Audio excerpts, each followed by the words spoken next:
My name is Denise Franklin, and I'm a modern-day miracle because I've seen God at work in every aspect of my life. The most recent way I've seen God at work is the healing of my granddaughter. Jasmine is now 1 year old. Jasmine was born in November of 2004. She was blessed in January of 2005. 1 day later, my daughter, her mother, and my son were driving to a meeting point with me. Before they could get out of the neighborhood, Jasmine, at that point only 2 months old, started breathing funny.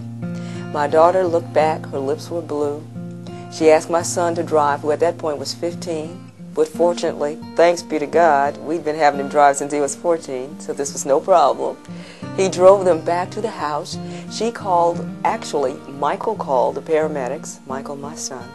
And then by the time the paramedics got there, they'd given Christy enough advice and knowledge that Jasmine was okay by the time they arrived. But they said, you know, you need to go on and take her to the hospital for a follow-up.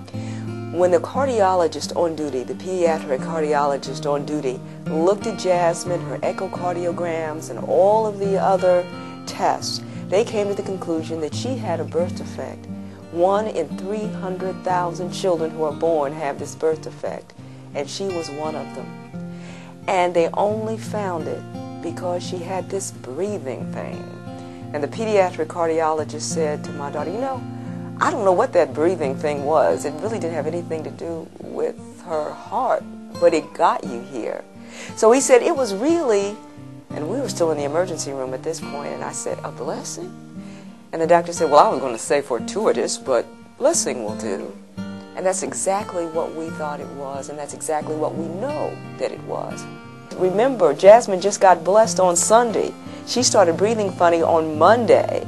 It would have been so easy along the way to say, God, what are you doing? This is a beautiful child. She just got here. What are we doing in the emergency room? But it's not something they pick up on well baby visits. They would have never found it until she became a sick baby, a much poorer candidate for surgery, and when her actual survival would have been threatened, because it can be and is a fatal malady, but not for Jasmine. Thanks be to God.